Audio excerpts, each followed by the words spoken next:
In this video, I'll show you how to turn off sensitive content on Twitter, now known as X.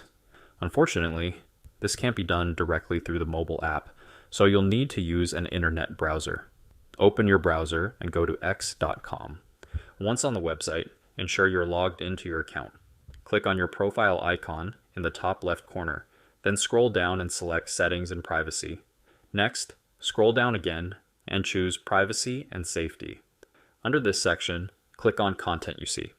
At the top, you'll find an option labeled Display Media that may contain sensitive content. By default, this option is usually unchecked. If you want to view sensitive content, make sure to check this box. Now scroll down to Search Settings, where you'll see the Hide Sensitive Content option. This should be unticked, so simply uncheck it if needed.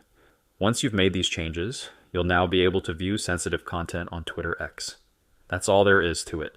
Use the link in the description to try Aura and get a whopping 63% discount. If you found this video helpful, don't forget to like and subscribe for more tips.